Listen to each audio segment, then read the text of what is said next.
एक बहुत घना जंगल था।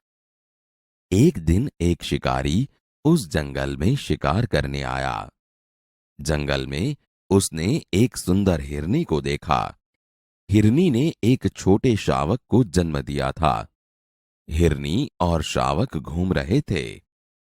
शिकारी हिरनी का शिकार करने के लिए बंदूक से गोली चलाता है। गोली हिरनी की टांग में लगती है। हिरनी भागती भी नहीं और वहीं बैठ जाती है। छोटा शावक भी मां के पास बैठ जाता है। शिकारी दौड़ता हुआ हिरनी के पास आता है। उसने देखा कि हिरनी की आंखों में आंसू निकल रहे हैं और एक बहुत छोटा शावक उसके पास बैठा है। शिकारी को यह दृश्य देखकर पछतावा हुआ।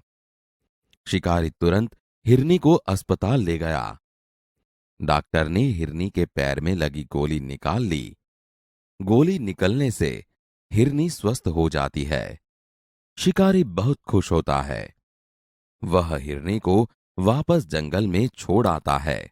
हिरनी और छोटा शावक फिर से जंगल में घास खाने लगते हैं। इकाई 1 दयालु शिकारी।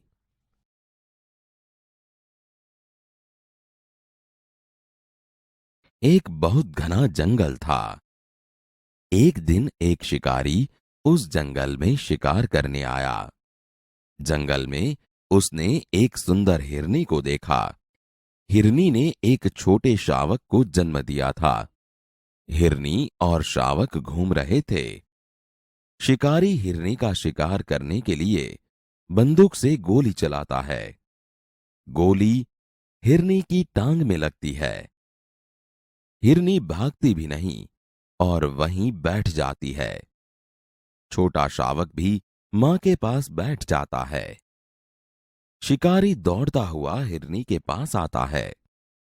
उसने देखा कि हिरनी की आंखों में आंसू निकल रहे हैं और एक बहुत छोटा शावक उसके पास बैठा है। शिकारी को यह दृश्य देखकर पछतावा हुआ।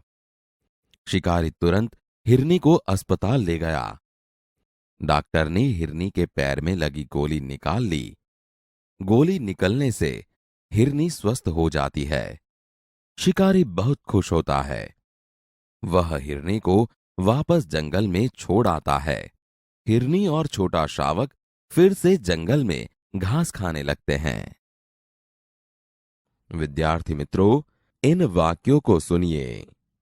क्रमशः 6 वाक्यों। इन वाक्यों में जिन शब्दों के नीचे रेखा की गई है उसे संज्ञा कहा जाता है। संज्ञा की परिभाषा सुनिए। जिन शब्दों से व्यक्ति, वस्तु, जाति, पदार्थ का बोध हो उसे संज्ञा कहते हैं। निम्नलिखित वाक्यों को पढ़िए। 1. राम और लक्ष्मण भाई थे। 2. हिमालय ऊंचा पर्वत है।